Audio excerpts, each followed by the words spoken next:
Bem-vindo a Filadélfia Produções. Você é importante para nós.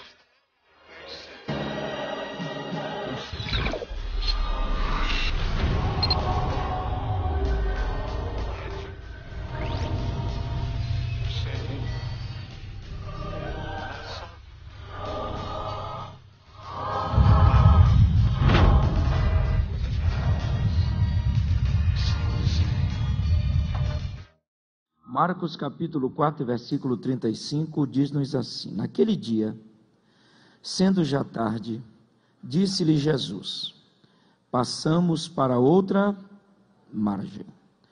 Versículo 38, e Jesus estava na popa, dormindo sobre o travesseiro.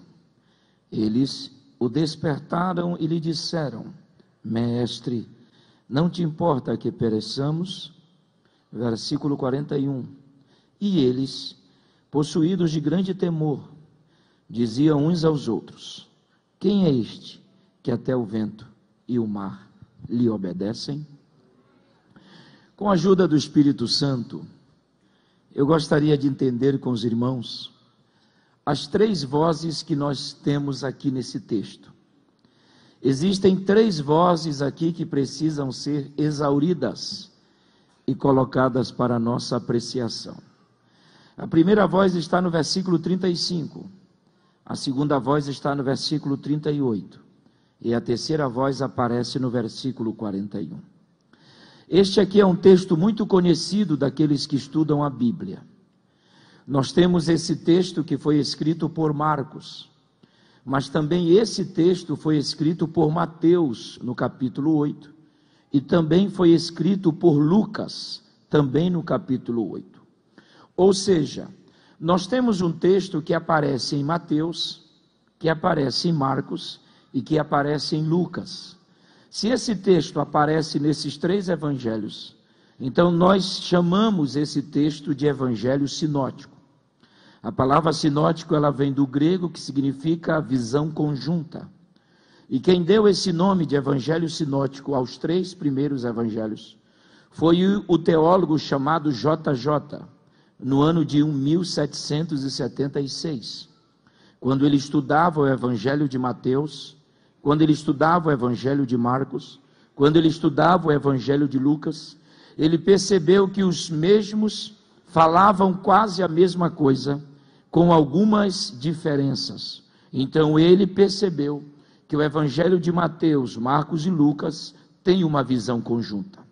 Ora, se esse evangelho aparece em Mateus, esse texto, se esse texto aparece em Lucas, então por que eu, Carvalho Júnior, prefiro estudar esse texto na visão de Marcos?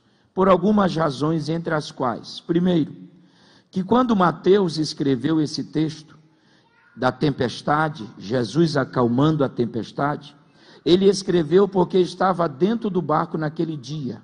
Ele viu, porque ele era um dos 12 apóstolos que presenciou o milagre de Deus.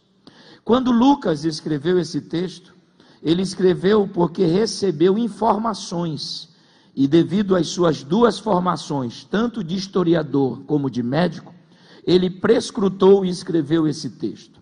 Agora, quando Marcos escreveu esse texto, ele escreveu porque ouviu de Pedro, porque quem investiu no ministério de Marcos foi Pedro, e Pedro naquele dia estava dentro do barco e viu o grande milagre de Deus. Então nós temos um texto aqui, que foi escrito por Mateus, porque ele estava presente, foi escrito por Marcos, porque ele ouviu falar de Pedro, e foi escrito por Lucas, porque ele pesquisou. Agora, não cansa. Quando Mateus escreveu esse texto, ele escreveu para os judeus, e ele queria atingir os judeus.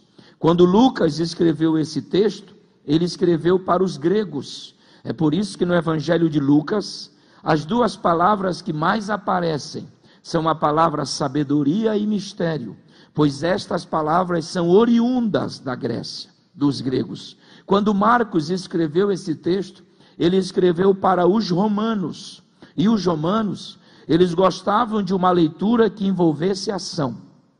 Os romanos não liam qualquer livro, eles liam um livro em que, nesta história, deveria destacar-se alguém.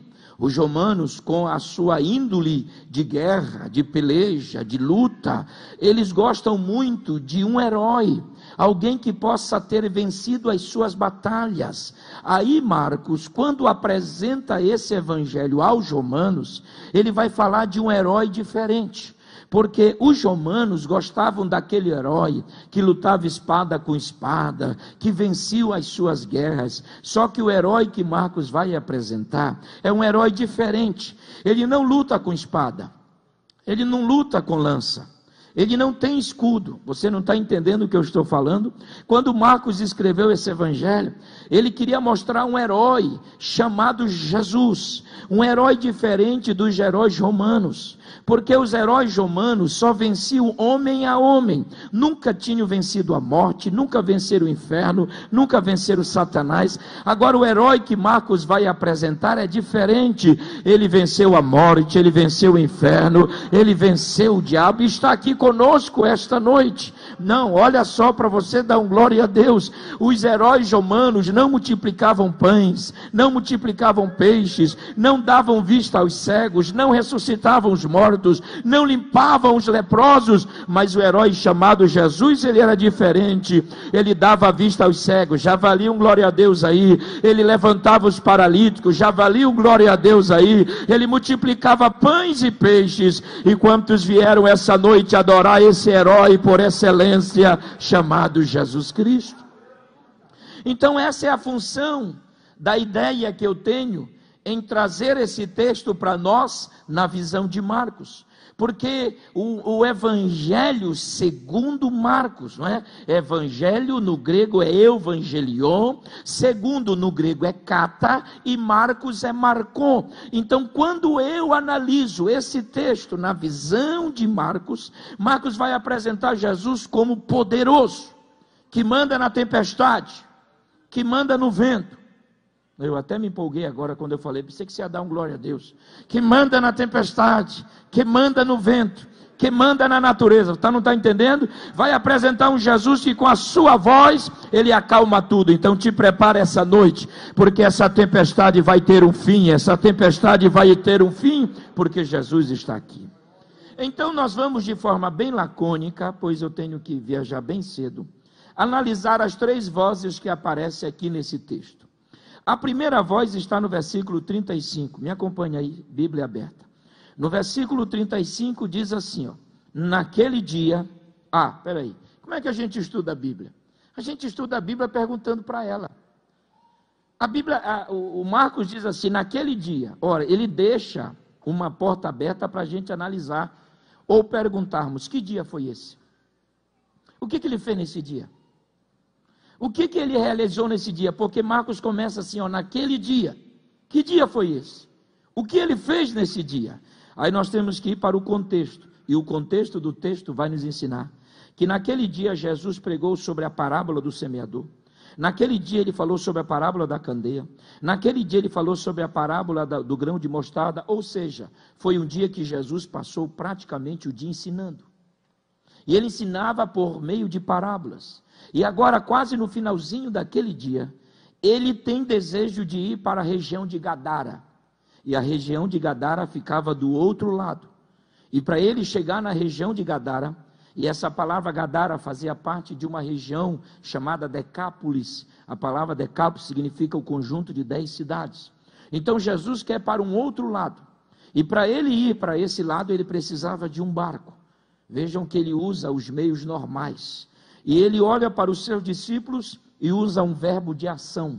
Ele diz assim, ó, passemos para outra margem. O verbo passar não é um verbo estático, não é um verbo morto. O verbo passar é um verbo de movimentação. Então Jesus quer movimentar-se de um lugar para o outro. E para isso ele precisa de um barco. E para isso ele na praia, preste bem atenção, olha para os discípulos e diz, olha, passemos, nós vamos chegar do outro lado. Então a primeira voz que eu gostaria de destacar no texto é a voz de Jesus. E tudo começa com a voz de Jesus. Não entenderam? Vou pregar só para a orquestra. Tudo começa com a voz de Jesus. E quando começa com a voz de Jesus, pode ter certeza, vai ter um final feliz. Vai ter um final maravilhoso. Não, você não entendeu. O texto começa com Jesus falando. O texto começa com Jesus falando. Aleluia. O texto começa com Jesus falando. Ei, olha para mim. O texto começa com Jesus dizendo: vamos chegar do outro lado.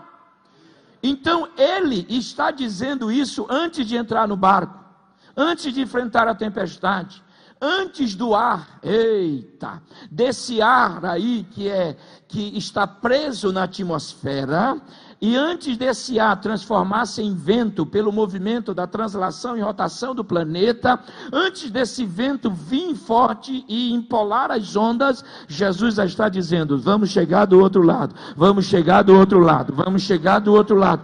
Eu trago uma palavra de fé esta noite para você. Não te preocupa, porque se Jesus disse, olha, se tu não der glória a Deus, eu vou aí, presta atenção, hein?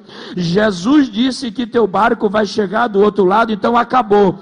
Pode levantar quem quiser, pode levantar a tempestade que levantasse, você vai chegar do outro lado. Então pega na mão do teu irmão aí, vamos interagir, aperta a mão dele até ele falar: meu Deus, aperta, diga para ele: Jesus falou que a tua família vai chegar do outro lado, que você vai chegar do outro lado. Então te alegra essa noite, porque tudo começa com a voz dele. A voz dele é maior do que a tempestade, a voz dele é maior do que o vento. Tudo começa com a voz dele. Agora, o interessante, lindo, é seu lenço, viu? O que é interessante de tudo nessa história é que Jesus fala antes que a tempestade chegue. Deu para entender ou está difícil? Jesus fala antes que o problema chegue. Jesus, ele profetiza. Então ele não quer saber o que estará lá na frente, esperando-os. Ele não está preocupado com isso. Ele sabe que vai chegar. Tem gente que sofre com antecedência. O problema é para resolver daqui a um mês, ele já está: ai meu Deus, ai meu Deus, ei, calma. Não, Jesus disse: passemos. Oh glória, oh, eu sinto a presença dele aqui. Oh, glória a Deus. Quando ele disse passemos, ele sabia o que estava lá na frente. Então ele já conforta os discípulos, que quando chegar a tempestade, eles deveriam lutar com a tempestade, sabendo que eles vão passar. Você não entendeu?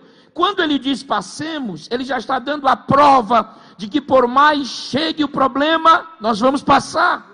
Quando ele disse, eu estou sentindo Deus aqui, quando ele disse passemos, ele não quer saber se o vento é contrário, se a tempestade vai chegar, nada vai deter a tua embarcação, você vai chegar lá.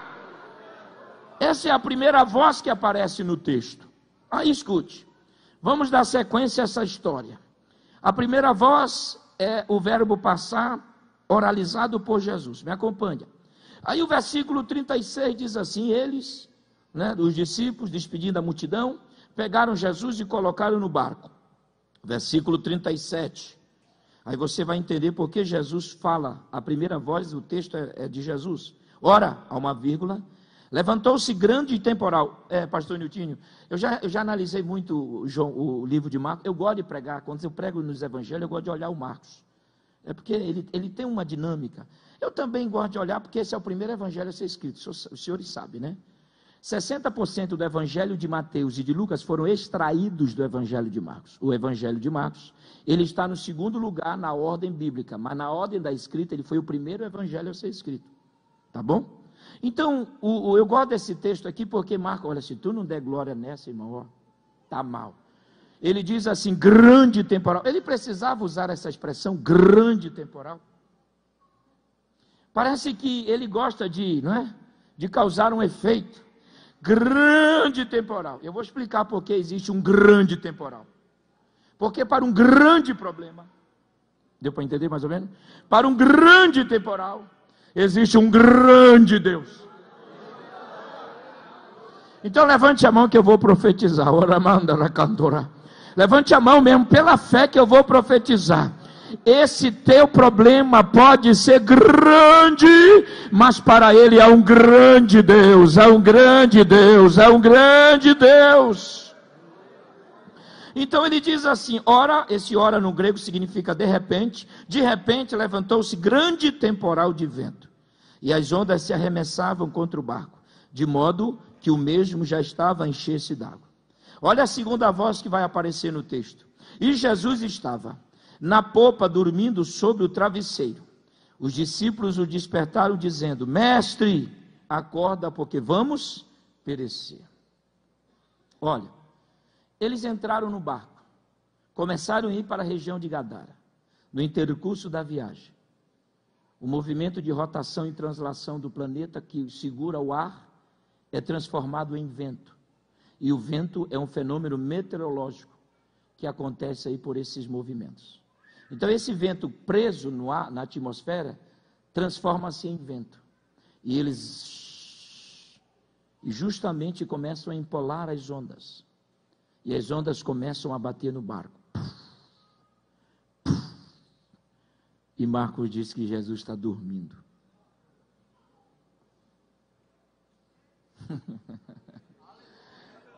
Glória a Deus. Não entenderam? Deixa eu perguntar algo que veio ao meu coração. Como você se comporta na chegada da tempestade e você vivencia o silêncio de Deus nisto? Porque o vento empola as ondas. As ondas não incomodam Jesus. Ele está dormindo. Porque quem acredita na palavra, quem crer na palavra falada lá na praia, passemos, não tem tempestade que vai nos perturbar, tirar a gente do foco. Deu para entender? Ei, o Espírito de Deus está dizendo aqui essa noite, que quando chegar a tempestade, dê uma olhada a quem está do teu lado, é Ele, é Ele, é Ele, é Ele, é Ele, é Ele. Ele está em silêncio, mas a presença dEle é grande. Ele está em silêncio, mas a presença dEle é confortante. Ele está em silêncio, mas a presença dEle gera fé. É porque nós estamos assim, sendo criados de uma forma tão complicada, que Jesus tem que falar toda hora. Quem tem que falar toda hora é o homem. Jesus só fala uma vez. Ele falou e foi dormir. Ô glória! Ele falou e foi dormir. Quem crê, tudo bem. Quem não crê, está frito. A brincadeira do frito. Mas ele falou e foi dormir. Deu para entender o que eu estou dizendo aqui? Ele acreditou que aquelas pessoas ouviram. Então pode ficar sossegado. Se ele estiver em silêncio, mas ele está aí olhando tudo, vendo tudo, percebendo tudo. E esse vento começa a movimentar. Aí os discípulos, que eram pescadores, eu destaco 3 ali. 2 eram irmãos que nasceram com o pai, tinha uma empresa de pesca, o Zebedeu. Então eles estavam acostumados com vento, mar, eles eram pescadores.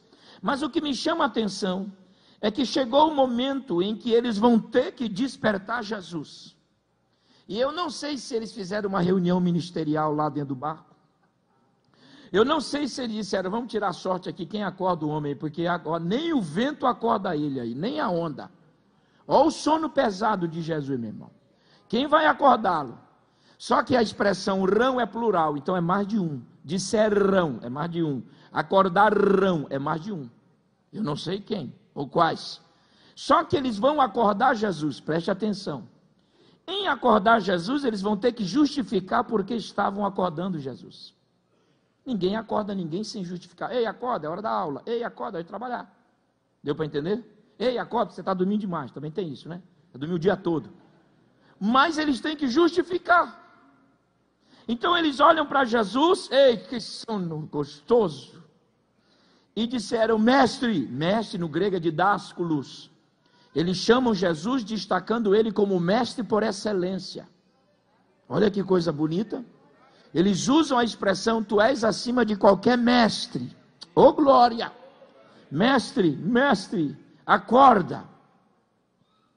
Só que eles acrescentam, se eles tivessem dito acorda, tudo bem, pastor Leite. Mas eles vão acrescentar. eles acordaram-no dizendo: Mestre, acorda, porque vamos perecer. Aí você diz: não entendi. A segunda voz que aparece nesse texto aqui é a voz da tempestade. Aí você diz: não estou vendo a voz da tempestade. Ei, irmão, abre a cabeça aí. Na referência nós não temos, mas na inferência aparece. Porque quem disse para eles que eles iriam perecer? Se Jesus disse que eles iriam passar. Quem disse a eles que o barco iria afundar? Se Jesus disse outra coisa. Quem disse a eles que eles iriam a pique? O vento, a tempestade. E por mais que você não goste nisso que eu vou falar, a tempestade às vezes, ela fala mais alto na sua vida do que a voz de Jesus. Porque quando eles acordaram Jesus, eles disseram: vamos morrer. E quem está dizendo isso é o problema, é a tempestade. Jesus não disse isso. Olhe para mim, quem tem ouvidos ouçam. O poder da tempestade é diminuir a palavra de Deus e acrescentar o susto em você. O poder da tempestade é desvalorizar aquilo que Jesus disse. E Jesus disse que você ia chegar do outro lado.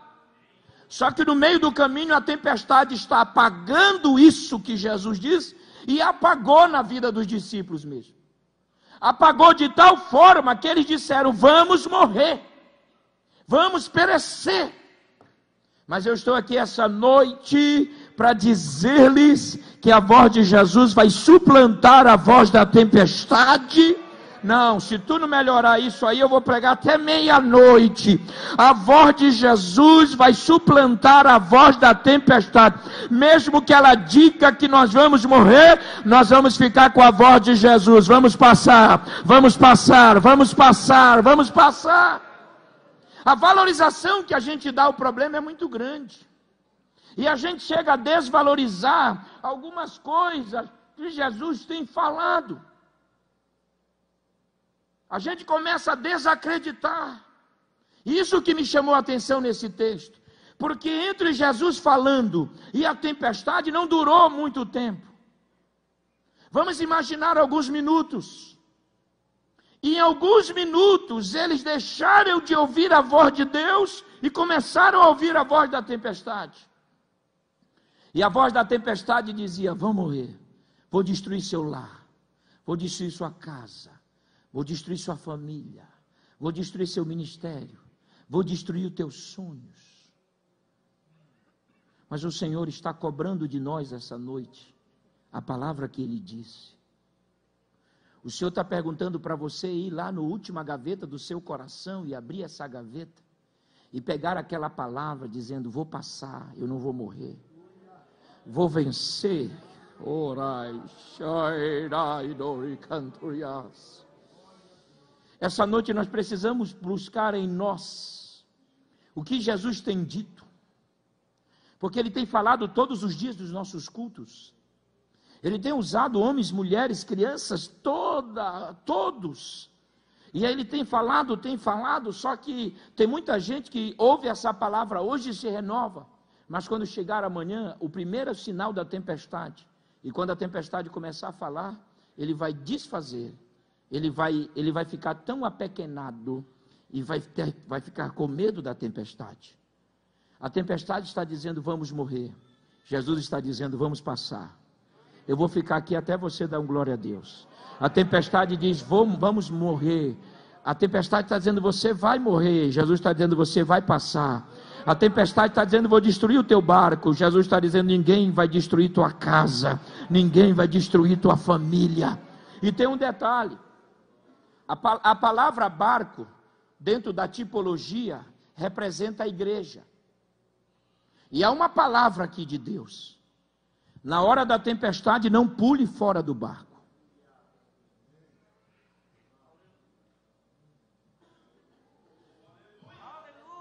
Meu Deus, Meu Deus!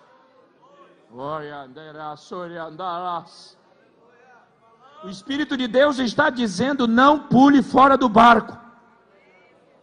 Pular fora, eu vou falar porque eu vou embora, vai sair uma jantinha também e vou embora depois da janta.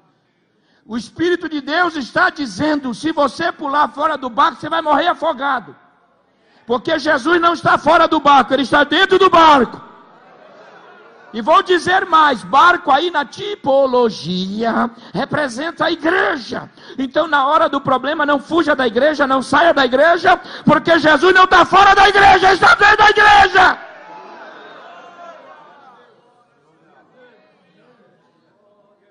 Porque tem algumas pessoas que na hora do problema tomam atitudes precipitadas. Querem ir embora. Ai, não dou conta. Ai, essa tempestade. Jesus diz: não está acontecendo nada. Ei, calma, ele está na igreja. Aleluia. O Espírito de Deus está dizendo para você não tomar nenhuma atitude. Deixa que ele vai acordar. Não entenderam, né? Deixa que ele vai já acordar. Não entenderam, não? Deixa que quem manda na tempestade já vai acordar. Quem manda no problema já vai ficar de pé. Aleluia. Ei, eu estou sentindo Deus aqui. Apesar de estar cansado, pega na mão do teu irmão rapidinho. Pega. Mais rápido, aperta a mão dele e diz: meu Deus, aperta. E diga para ele: na hora da tempestade... Diga com vontade, meu irmão, na hora do problema, na hora da tempestade, não saia da igreja, não pule fora da igreja, não pule fora do barco, porque o dono da igreja já vai operar um grande milagre. Aleluia! Essa atitude que nós temos em face às muitas dificuldades é que geram em nós precipitações, momentos difíceis. Agora escute. Qual é a segunda voz? É a voz da tempestade. Ou você vai obedecer a voz de Jesus, ou você vai obedecer a voz da tempestade. Quando a Laida teve uma crise, e ela sangrou muito, o doutor Wagner Roberto disse assim: ei, pastor, essa convulsão aí foi difícil, hein? Mexeu com todos os sentidos dela, ela não. Eu sempre tenho uma alegria constante, por algumas razões, como a gente fala quase todo dia, então quem fala muito se cura, não é? Eu com aquela alegria, vendo, está no controle, não seria a primeira vez da convulsão, não foi a última também. E eu ali, quando ele disse: olha, não vai andar, não vai falar, o negócio vai estar feio, hein? Eu olhei para ele e disse: quem está dizendo isso, doutor? Ele disse: e os exames aí, a priori, os exames? Eu falei: graças a Deus. Não entenderam, né? Tudo bem. Só a gente, agora eles não entenderam, então é só nós. Eu disse: graças a Deus. Ele olhou para mim e disse: como graças a Deus, rapaz? Eu falei: já pensou se fosse Deus que estivesse dizendo que não tinha mais jeito? Porque quando Deus fala, meu irmão, já era, acabou. Agora, se a medicina disse, tenha fé. Se o advogado disse, acredite, tenha fé. Se o juiz, tenha fé, porque nós servimos um Deus que é maior do que todas as coisas. E quem concorda com isso, levante a sua mão e dê o seu maior glória a Deus aqui esta noite. Se alguém está falando totalmente ao contrário daquilo que Jesus disse, fique com a palavra dele, fique com a palavra dele. Mas meu irmão, e a tempestade chegou, eu fico com a palavra dele, eu fico com a palavra. Mas meu irmão, e esse vento, eu fico com a palavra dele. Mas o teu barco está sendo assolapado, ele não vai afundar, ele não vai afundar, ele não vai afundar, ele não vai afundar. Aí escute, para a gente já concluindo, escute. Aí Jesus vai acordar. Desperta, acorda. Meu Deus, eu queria ver uma foto, eu queria uma imagem desse dia lá. Não é para crer não, viu? É só para ver como é que Jesus acordou. Quando Jesus acorda, ele nem fala com os discípulos. Ele acorda, Marcos usa um termo que eu gosto. Diz assim: ele despertando, diga comigo, repreendeu o vento. Por que ele não repreendeu o mar? Porque tem gente que acorda meio perturbado, já reparou? Peraí, deixa eu me achar. Jesus não acordou assim não, viu? Ele já acordou consciente, olha para o vento e repreende. A palavra repreender no grego significa que a voz de Jesus é maior do que o vento. Não. Eu fui procurar, olha só, para chegar a pregar hoje, olha o que a gente tem que fazer. Eu fui estudar sobre os ventos. Quantos tipos de ventos nós temos? Os cientistas dizem que há 2 tipos de vento. O primeiro vento chama-se rajada. Diga comigo, rajada. Ei, só o nome já nos assusta, né? O vento chamado rajada, a sua intensidade é muito forte. Diga assim, intensidade forte. Mas diga, olha, eu que estou falando aqui desde sexta-feira, então me ajuda aí. Diga assim, intensidade forte, mas duração fraca. Ele vem tão forte, parece que vai disso, mas foi embora. Deu para entender? O segundo tipo de vento chama-se brisa leve. Deixa eu ver se eu estou certo. Estou.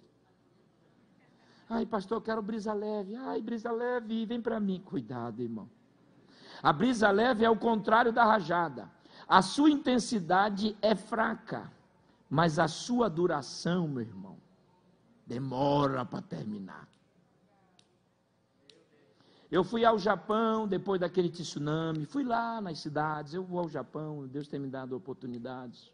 Eu fui ver o que o vento fez, o que o tsunami fez. E sabe qual foi quem fez tudo aquilo ali? Brisa leve. A brisa leve é responsável, segundo os cientistas, os maremotos, os tsunamis. É porque é fraco, mas de tanto, ele não termina, a intensidade é fraca, mas a duração não acaba. E vai batendo, e vai movimentando, daqui a pouco. Eu não sei se foi uma rajada ou uma brisa leve nesse dia. Eu só sei que Jesus levantou-se e diz: olha, aleluia, a tua força agora está repreendida. Ou vamos usar a fé? Quem está sentindo o cheiro de milagre aqui essa noite? Levante essa mão que eu vou profetizar. Levante a mão pela fé. Eu não sei aonde esse vento está sendo formado e que Satanás está produzindo para destruir teu barco, tua casa, causar caos, discórdia, confusão, fofoca. Mas eu estou dizendo que o nosso Deus já está de pé e Ele vai repreender essa força. Esse vento não vai atingir tua casa, esse vento não vai atingir sua família. Você crê nisso? Então te prepara para ter uma semana de muitos milagres, de muitas portas abertas, de muita presença de Deus, de muitos recursos do céu. Oh, eu estou sentindo Ele aqui. Se você quer dar glória a Deus, aí dê, porque glória a Deus é a Deus. Se você quiser dar aleluia, dê, porque Jesus está de pé, Ele vai repreender esse vento, Ele vai repreender esse vento. E há um detalhe: quem acredita que o teu barco não vai chegar do outro lado, não conhece o Deus que você serve, não conhece o Deus que você adora. E Ele repreende. Agora, por que Ele repreendeu o vento? Aí a gente tem que ir, pastor, já vou terminar, para o processo da criação. Jesus, conforme o Evangelho de João, Ele é o agente da criação. Como? Todas as coisas foram feitas por Ele, e sem Ele, nada do que foi feito se faz. Então, quem manda no vento? O Criador ou a criatura? Quem criou o vento? Quem é o pai do vento? Quem sabe aonde o ar fica guardado na atmosfera? Quem fez a atmosfera? Não entenderam? Eu vou ficar falando até você entender. Quem fez o vento? Quem fez os astros, a atmosfera, a imensidão?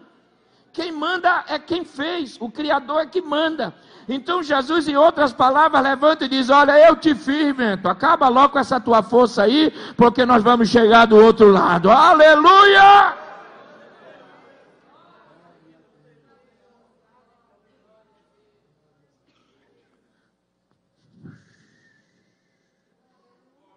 Vento não fala. Alguém disse: olha, o vento está assoviando ou assobiando? Eu gosto do senhor porque o senhor é uma classe. Assoviando. Meu Deus, que coisa. Até você que está grávida aí, um bom nome para o teu filho, assoviando. Não, está brincando? Deixa eu explicar. Alguém disse assim que o vento fala, mas eu sei que o vento é isso aí, eu sei. Faz, você já ouviu? Jesus está repreendido. Não entenderam, né? Tudo bem. Você acha que isso cai do céu, irmão? Se eu não for pesquisar, eu não prego. Me ajuda aí. Crê? Crê? Aí depois ele olha para o mar e diz: quieta-te.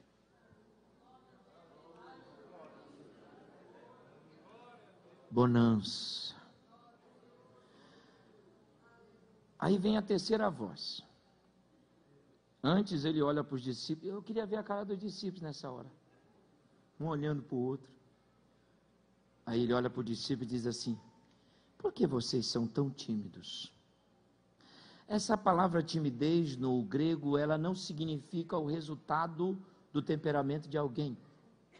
Porque tem gente que até já pregou dizendo: olha, os tímidos, porque tem gente que tem um temperamento mais guardado.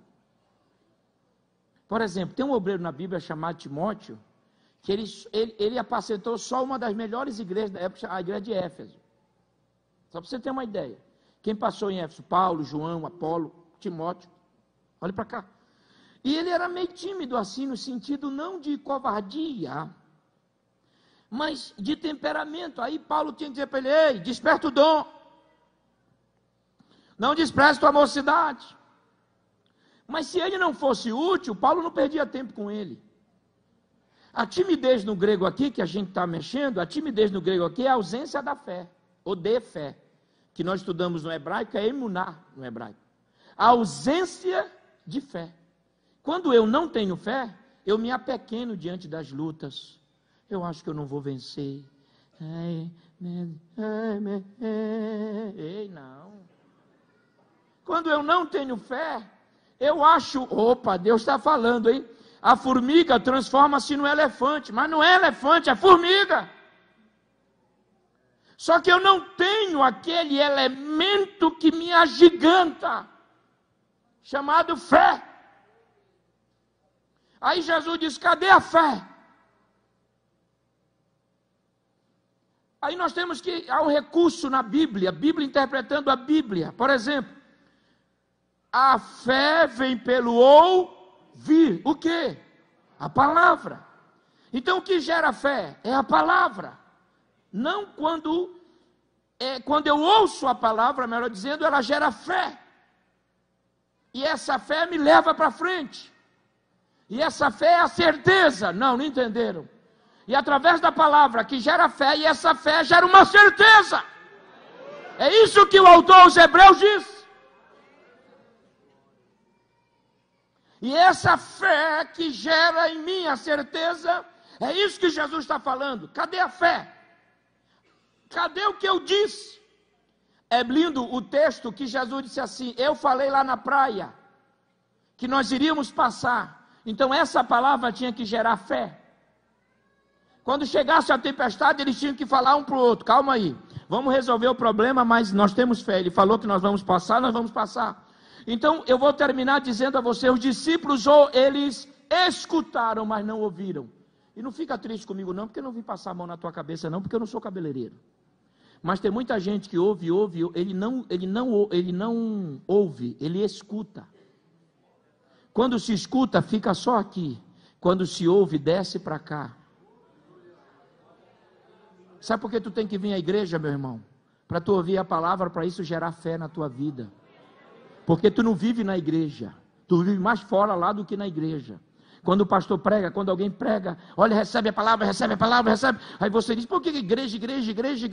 Tem que vir para a igreja assim, porque aqui você recebe palavra, a palavra gera fé. Aí quando chegar a tempestade, você vai dizer: eu vou chegar do outro lado, a fé vai me movimentar, a fé vai me movimentar. Por que tem crente na hora da tempestade que ele naufraga? Porque não vem nem ao culto, meu irmão. Não vem nem à igreja. Não vem à escola dominical, não vem nada. E como é que ele quer ter fé para vencer? Essa tempestade não adianta a tua sabedoria, teus recursos, não adianta, você não vai vencê-la com artifícios humanos. Essa tempestade você vai vencer com a fé. E para receber essa fé, igreja, Bíblia, lê Bíblia, lê Bíblia, lê Bíblia, ouvir Bíblia. Eu vou ficar aqui na Bíblia até a gente terminar a Bíblia. Lê Bíblia, lê Bíblia, lê Bíblia, lê Bíblia, lê Bíblia. Ouvir a palavra. Por que Deus permitiu um templo nos nossos dias? Por que a gente reserva momentos do nosso dia para vir à igreja? Você acha que é para quê, meu irmão? Uma das razões mais concretas é para que a palavra de Deus gere fé na nossa vida. Porque na tempestade tu não vai estar, às vezes ninguém vai estar do teu lado. Quando chegar o problema, talvez tu esteja sozinho. E se tu tiver uma fé gerada pela palavra, aleluia. Oh, eu estou sentindo Deus aqui, meu irmão. Já era para você estar dando glória a Deus, aleluia, língua estranha. Já era para você até dar uma sapateada aí. Aleluia! É por isso que a gente está insistindo com a igreja nesse Brasil. Vamos escutar a palavra. Vamos vir aos cultos. A gente se torna até chato. Mas não tem problema não se eu ficar chato na tua visão, mas tu ir para o céu. Não tem problema não eu ficar chato. O pastor Carvalho é chato, mas eu quero te ver lá do outro lado, cantando o hino da vitória. E para isso, meu irmão, você tem que ler esse livro. De manhãzinha, nada de zap. De manhãzinha, nada de celular. Eu vou falar, pastor, segura aí. Vou até ficar longe para ele não pegar no meu terno. Mas a primeira coisa que o camarada, tem uns crentes que é a primeira coisa de manhã. Ou então, toda hora. Ei, meu irmão. Eu também tenho. Eu não faço isso, mas eu também tenho. Mas de manhã é Bíblia, oh Bíblia. Eu não sei qual é o tamanho da tempestade que vem nesse dia, mas a fé vai me levar para o outro.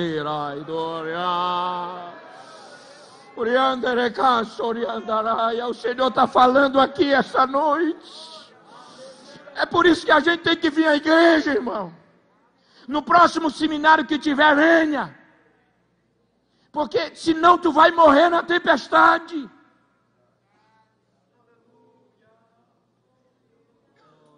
Por que a igreja se mobiliza para seminário? Por que a igreja se mobiliza em pregações? Você acha que é para a gente mostrar o nosso talento, a nossa oratória, ou uma suposta hermenêutica? Não! Estamos pregando aqui para gerar fé. Não, fé.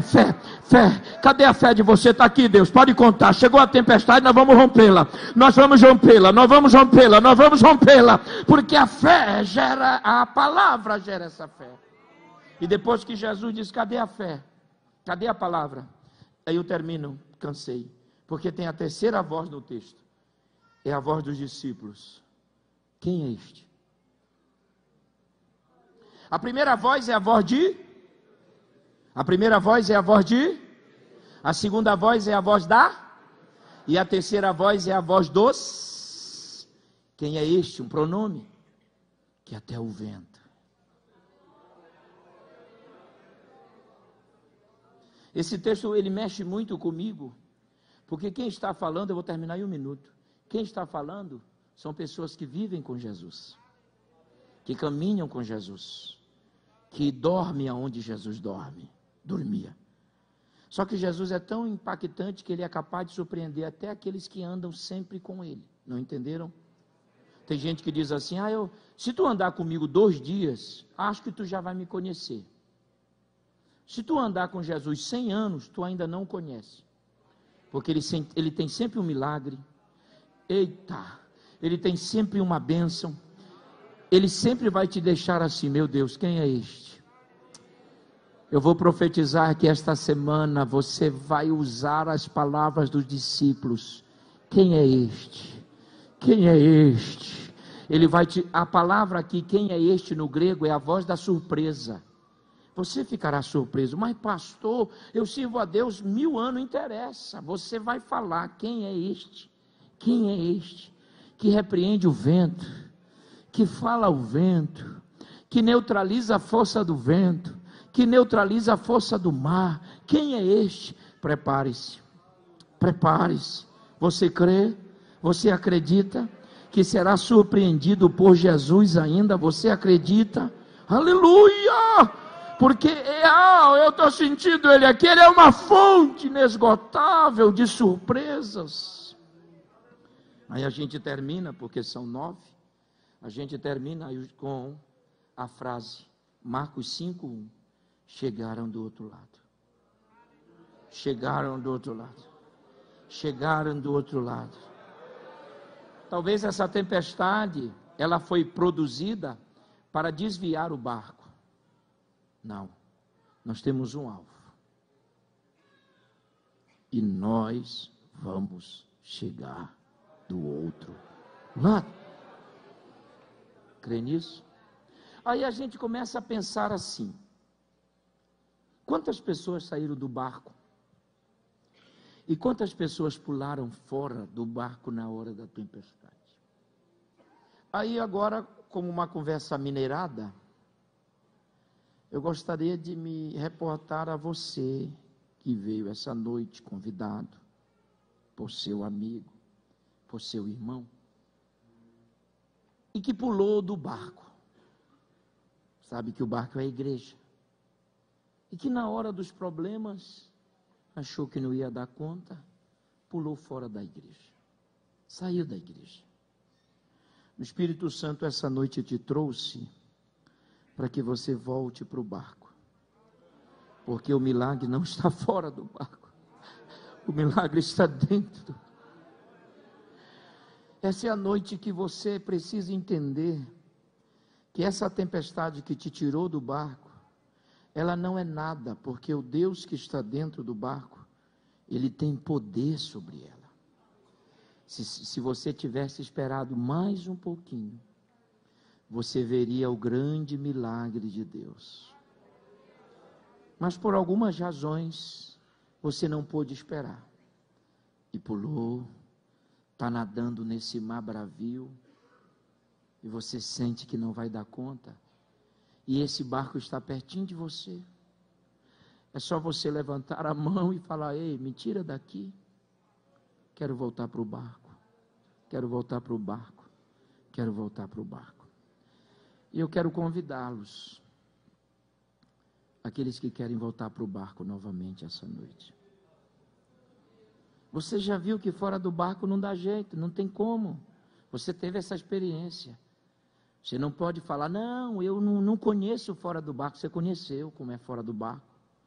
Você sabe como é viver fora do barco. Mas agora o Senhor está te chamando.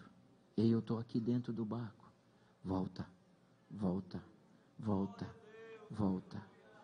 Vamos ficar de pé para facilitar? Dê uma olhada em alguém aí que está fora do barco, meu irmão. O tecladinho aí tem? Pegue na mão dele e diga: vamos para o barco novamente. O Senhor te trouxe aqui para isto. Volte para o barco. Volte para o barco. Volte. Amém. Vamos lá, vamos orar? Repitam comigo. Vocês que estão aqui, fechem os olhos. Digam comigo assim: Senhor Jesus, eu me rendo e eu entrego a minha vida, tudo o que há em mim, para o Senhor.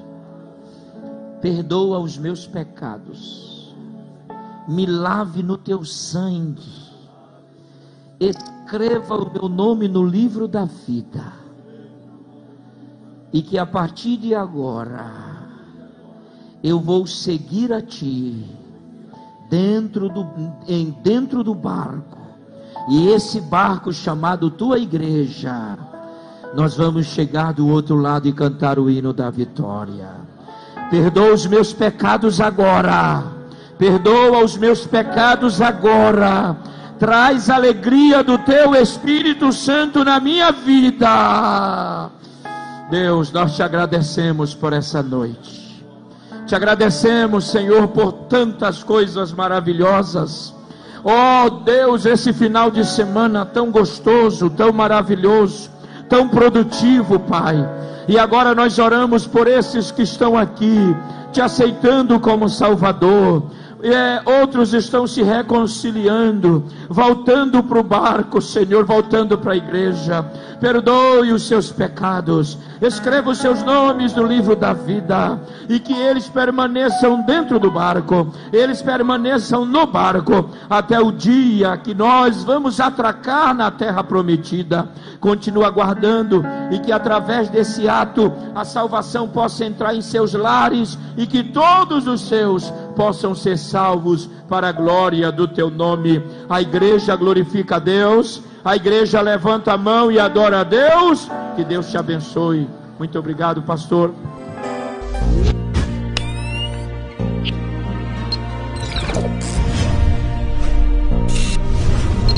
Bem-vindo a Filadélfia Produções. Você é importante para nós. Apocalipse 3:8. Conheço as tuas obras, e eis que diante de ti pus uma porta aberta, e que ninguém pode fechar. Tendo pouca força, guardaste a minha palavra, e não negaste o meu nome.